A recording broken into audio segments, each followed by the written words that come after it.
Hey there, everyone. I'm Klaudia Tirico, editor at Demand Gen Report, and I am back yet again with another episode of CXO Conversations. With me today is Andrew Smith, who is the VP of Marketing at PowerReviews. Andrew, thanks so much for taking the time to chat with me today. It's great to meet you. We haven't met before. We have not. This is actually a funny story. It's as if my first time on a couple of things, meeting you, but also being in this apartment, which is pretty crazy. Oh, wow.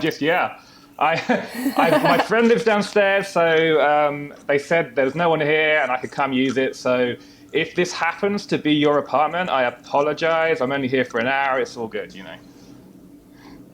Awesome. No problem. So how about we kick things off by, can you tell our audience a little bit more about PowerReviews and what you guys do and how it all kind of came together? Sure. I mean, the clue's in the title, right? PowerReviews. We're a UGC vendor, and what that means is we do user-generated content. And, when I came on board, I didn't quite realize all the elements there are to user-generated content. When you say user-generated content, people kind of think ratings and reviews, but there's like a whole lot that goes into it. So, there's obviously ratings and reviews on the website. There's Q&A content. So, when you see customers submitting and answering questions, brands answering questions, there's also image and video, which is really important. So, I mean, the great thing about it is that it's so impactful on the buyer journey, particularly in e-commerce. And it's really quite easy for me to market. Like, everyone kind of understands the value of it now. I mean, from your perspective, when you're online, how much attention do you pay to reviews? A little bit, yeah. But I realize, come on. Yeah, sometimes. I mean, if it's like, if it's a big purchase, obviously, which in this case, these are really big purchases. So yeah, you take a look at the reviews, but if it's just something, if it's like something random, I usually just kind of forgive it later, I guess.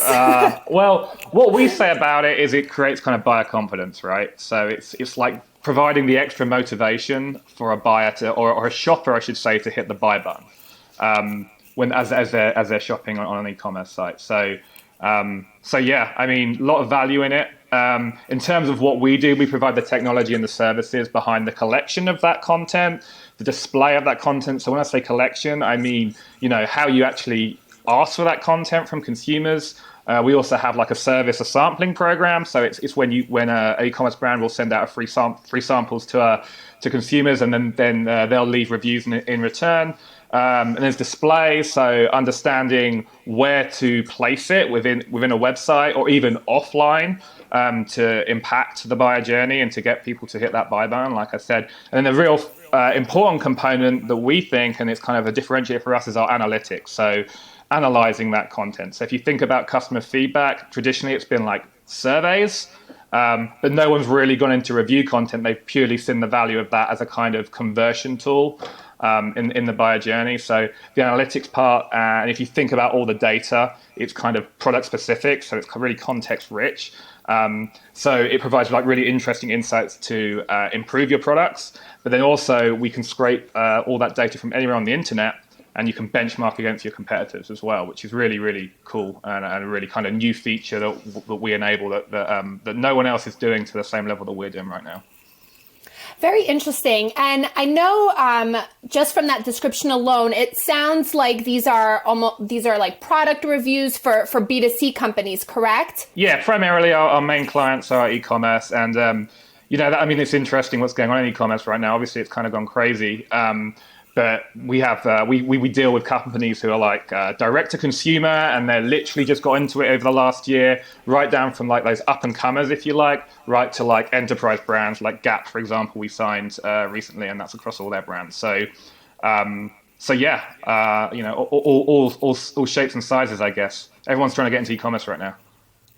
Interesting. Are you seeing any more B2B brands kind of going into that realm as well? I know, a lot of them kind of sometimes start at B2C, then they're like B2B2C, and then B2B. Are you seeing more B2B going into that? Well, we're kind of seeing financial services, business services, which makes sense. That's probably not our strength, frankly. I mean, we are seeing some interest, but if you think in the space we're in, the B2B tech space, it's mainly like G2, for example, who have got kind of got that under control. So, but in terms of the power of it, like we are using it in our marketing, our GT reviews. And really it's just like customer advocacy, voice of customer. It's really, it's really compelling. Customers say things better than you can say it, or it sounds more valid if they say it, more credible. So yeah, definitely, I'm seeing it leveraged more and more in B2B, but probably not our primary target audience. But yeah, we are seeing some interest from the financial and business services side. Awesome. Well, talk to us a little bit about your role as VP of Marketing at PowerReviews. How long have you been at the role, and what have been your top priorities and maybe key learnings so far? Yeah, so I joined literally just before COVID, so I took the role then. We're a small and lean team. Like our whole business is about 125 people. We have 4 people on the team, including myself. I'm hiring another. So if you think I seem like a kind of okay human being and you fancy like working for me, then you can check out that open role online. I'm hiring for a product marketing manager as well, so I have an open headcount. But yeah, I mean, we run all marketing for PowerReviews. So that's basically trying to get more meetings for our sales team and to help them close more deals as well, and trying to accelerate that pipeline, as well as like running things like the website, doing all the customer advocacy piece, like I'm saying. So yeah, we're a small lean team, but yeah, that's kind of like what our main kind of focus is right now. And I would say in terms of priorities for this year, it's been I came on in March and we didn't have much content, so really it's been like building from the ground up. It's been a really interesting journey. When the CEO gave me the role, he was like, just go do stuff, just go get stuff done. So what I've really tried to do is create like a really kind of high octane environment where we're not kind of like, where work's not subject to a ton of checks, and we're really just churning out good quality work at a really high pace. And what that looks like really is our content marketing engine. Like that's kind of been what's driven most of what we've done this year. We didn't really have much content to go with, so building that from the ground up has been interesting. But it's really great to be like 10 months in and to be thinking like where you can go next with it, because we've really kind of covered the basics. I think we're going to talk about some of our content in a minute, and that the surveys is something that we've really let into. Obviously, digital's huge this year. You see digital events a lot. We're going to do a digital event probably later this year. So really it's been like building content from the ground up and really kind of leveraging digital channels with everyone being at home. And that's kind of been our main focuses for the year. Awesome. So it sounds like you've been very, very busy since the start of your role there last March. and it's been great, honestly, because my CEO is really empowering, and we just he just gives us a freedom and trust to do what we want. It's not like he's checking any of our work or anything. And really over the course of the past 10 months, we've built like a ton of credibility internally as well. So, and that's another thing I'd say has been a big focus this year, is built internal communication and really kind of articulating our value internally. And I think successfully we've managed to get people pretty excited about the marketing team, and that's something that's really important to me, because I just think that. As our field teams go out into the market, it's like an extra shield around them. They can go in there with confidence, with their chest pumped out, and just be confident that, people are going to know who they are when they pick up the phone to them. And also we're arming them with good stuff to talk about and to have good conversations, which is what it's all about at the end of the day. Awesome. I love it. And like you said, we're going to dig into some of the content. So yeah, I hear you guys have some new research around the psychology of user-generated content and purchase behavior. What can you tell me about that? Yeah, so I mean, the reason we did this study is that we have all this data about the effect of reviews and other forms of UGC on the buyer journey. But what our data shows us is that the more reviews, the better. The more reviews, the more you're going to affect the buyer journey, the more sales you're going to generate. But what our data doesn't tell us in terms of that interaction data within the e-commerce journey is how do you generate more reviews? We know more reviews is good, but how do you get more of them? What motivates consumers to want to really leave a review about a product? So that's what we really want to find out, and it's all about kind of providing good information for our customers and our prospects, and that's kind of what we really want to get behind, like you said, the psychology of review generation. So that's kind of what we set out to find out, and so the results are pretty compelling.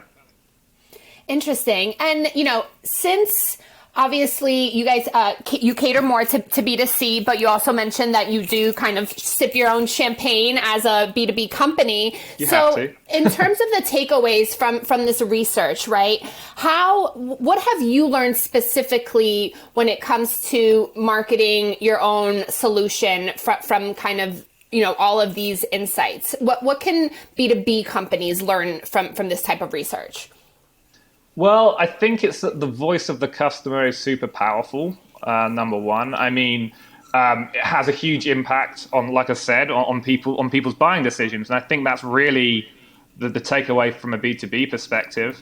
And if you look at our results, it says 91% of consumers say it's a positive experience that motivates them to provide reviews. So that's more than any other category that we asked about. And that was kind of a surprise to me because I always thought it might be like a negative review. Like, you know what it's like with the kind of social media culture and, trying to get one up on brands, etc. But it wasn't. It was the positive review, the positive experience, that really motivates people. So, if I'm a B2B business, it's all in the experience, right? So you got to go provide good experiences. And then you can get this feedback and you can use it in your own buying cycles. So I would say, 91% say it's a positive experience that makes them provide reviews. That's a big deal to me. Yeah, absolutely. And I've been seeing so much more of that in the B2B space in general. Like you mentioned, G2 and so many other platforms where you could review, post reviews of solutions and stuff like that. And a lot of our own research on Demand Gen Report has found that, B2B organizations, they really are looking at these reviews before even speaking to a sales rep. So again, this is all interesting stuff, and B2B companies really have to pay attention to what their customers are saying about their products, whether it's to fix the product, to change it, to enhance it, or just to better market it. Right, and there were a few other things that came out that maybe not from a B2B perspective, but certainly from a kind of B2C perspective. I think we're all consumers, we're all shoppers, yes. So it's all, whenever we do this stuff, it's interesting to me.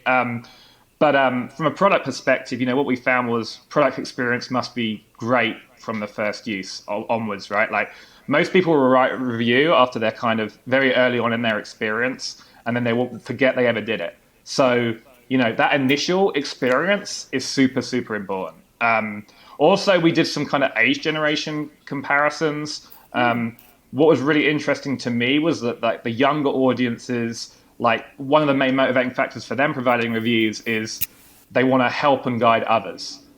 So what our survey showed was 77% of Gen Zers, or Gen Zers, as I would say, from where I'm from, were significantly more motivated to provide reviews. I think the baby boomer comparison was around 56% when we segmented by generation.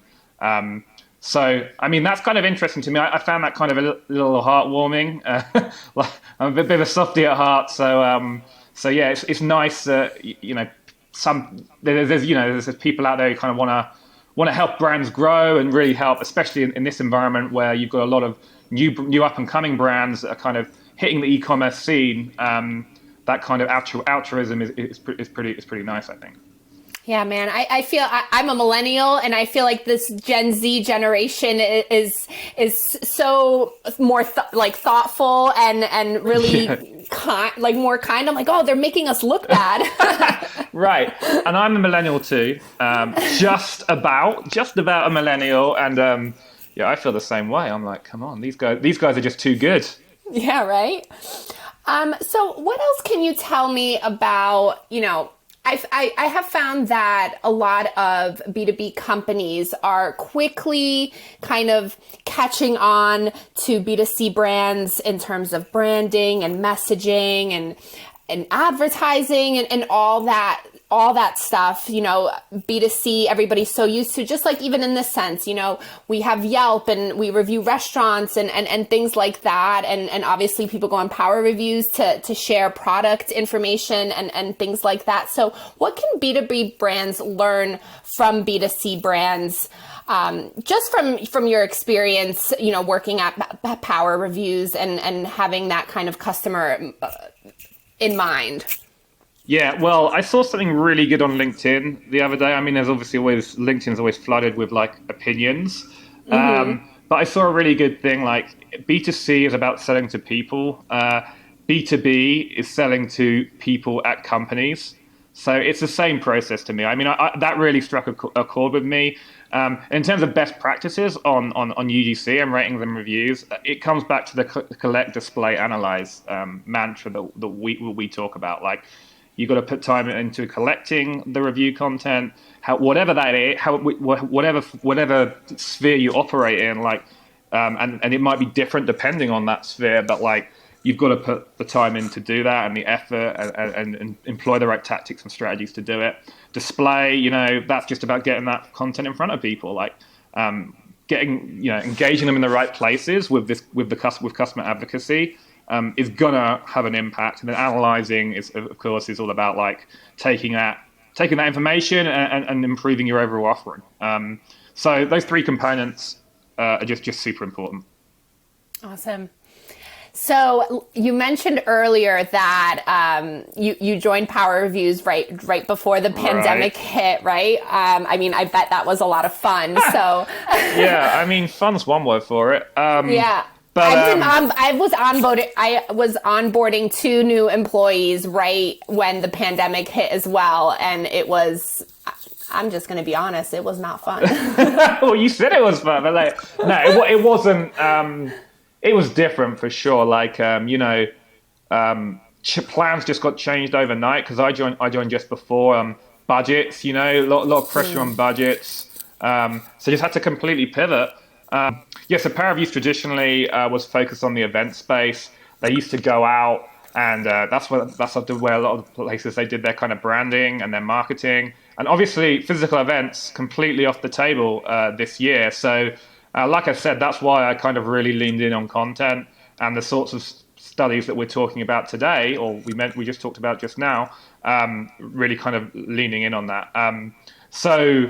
And just doing a lot of stuff in house. I've got a really, really good team behind me, fortunately. So that's really happy. I mean, that's really great. I mean, obviously, I've got Steve, who and I've got like an amazing designer. I'm just really lucky to have her. And then we've got a kind of more junior growth marketing specialist who's also incredible, who comes from an SDR background, which I think is a really, really great crossover, actually. And I would definitely recommend looking at SDRs for marketing positions. But yeah, like I say, really small, lean team, and we just get through a ton of stuff because that's kind of what we've had to do over the past year, and we're kind of coming out the other side. It now feels like, and being in e-commerce, it's just a good space. Like we have actually performed pretty well as a business for that reason, and e-commerce is just real hot, and a lot of companies are kind of leaning in on it. So yeah, it's kind of been interesting. And but also I wouldn't kind of change it for the world. It's been an amazing experience, a real big learning curve. And one thing I was thinking about when I was thinking about Steve is that I hired him in October. I've never met the guy. Like, exactly. It's just so normal. That was so weird. If someone had told me that a year ago, could you imagine the shock that someone would think? But like, I feel like I've known him all my life and worked with him all my life. So it's been just completely different, and it's just become normal. Yeah, absolutely. I mean, same here. A lot of our most of our company worked remotely, right, way before the pandemic, so we are already kind of okay. But I know a lot of people struggled with collaboration and how to stay connected with each other, given that everybody's working from home.